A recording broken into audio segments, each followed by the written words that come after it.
Assalamualaikum warahmatullahi wabarakatuh. Jumpa lagi dengan Bu Penny dalam channel Belajar Geografi. Pada video kali ini kita akan belajar tentang bagaimana memahami bencana. Sebagaimana kita ketahui, Indonesia merupakan negara yang mendapat julukan sebagai a country who sleep with a disaster. Artinya, kita merupakan negara yang kaya akan potensi bencana. Nah, apa bencana itu dan bagaimana kita menyikapinya? Mari kita simak dalam video singkat kali ini.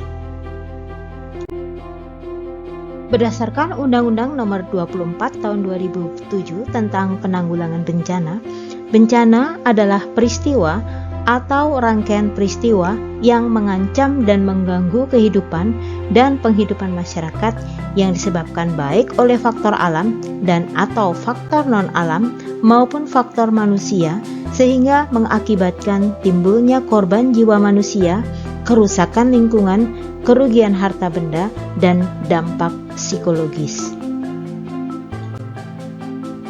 Selain itu, definisi bencana seperti yang sudah tadi dipaparkan mengandung 3 aspek dasar, yaitu yang pertama, terjadinya peristiwa atau gangguan yang mengancam dan merusak atau sering kita kenal dengan kata hazard. Kemudian yang kedua, peristiwa atau gangguan tersebut mengancam kehidupan, penghidupan, dan fungsi dari masyarakat. Dan yang ketiga, ancaman tersebut mengakibatkan korban dan melampaui kemampuan masyarakat untuk mengatasi dengan sumber daya yang mereka miliki.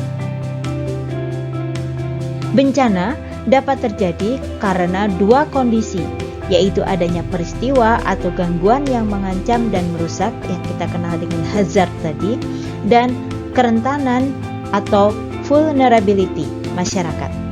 Bila terjadi hazard tetapi masyarakat tidak rentan, maka berarti masyarakat dapat mengatasi sendiri peristiwa yang mengganggu. Bencana tidak terjadi. Sementara bila kondisi masyarakat rentan tetapi tidak terjadi peristiwa yang mengancam, maka juga tidak akan terjadi bencana. Jadi bencana hanya akan terjadi ketika masyarakatnya rentan dan juga ada hazard. Dalam pengertian bencana berdasarkan Undang-Undang Nomor 24 Tahun 2007 tadi, juga terkandung makna bahwa bencana bisa disebabkan karena faktor alam, faktor non-alam, dan faktor sosial. Maka bencana di sini kita bagi menjadi 3, yaitu bencana alam, bencana non-alam, dan bencana sosial. Mari kita bahas satu per satu. Yang pertama adalah bencana alam. Bencana alam adalah bencana yang diakibatkan oleh peristiwa atau serangkaian peristiwa yang disebabkan oleh alam.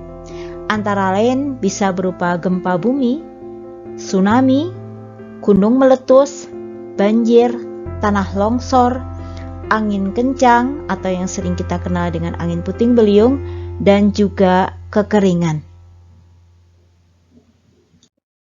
Bencana non-alam adalah bencana yang diakibatkan oleh peristiwa atau rangkaian peristiwa non-alam yang antara lain berupa gagal teknologi, misalnya terjadinya ledakan di instalasi nuklir Chernobyl di Uni Soviet dulu, kemudian gagal modernisasi, misalnya terjadinya kelaparan di Ethiopia karena gagal panen akibat proses pertanian yang kurang tepat, kemudian adanya epidemi, yaitu penyebaran wabah penyakit yang cukup luas, dan bahkan pandemi seperti yang saat ini dunia rasakan dengan adanya COVID-19.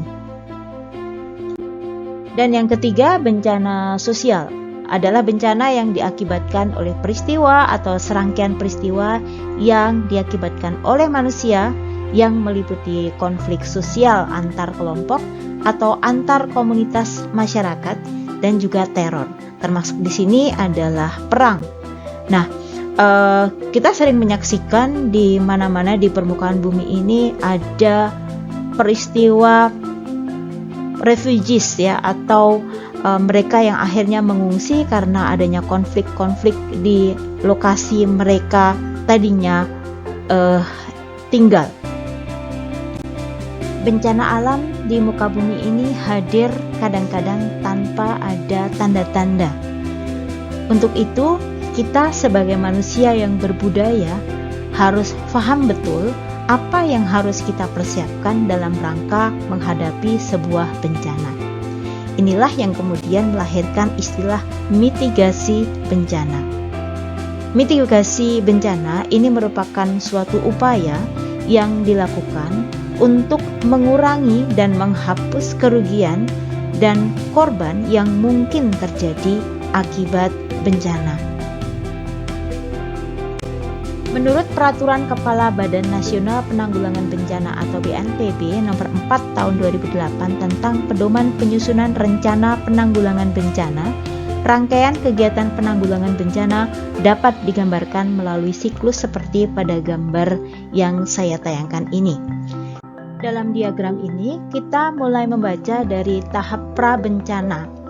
Tahap prabencana ada dua jenis, yaitu dalam situasi tidak terjadi bencana dan dalam situasi terdapat potensi terjadinya bencana.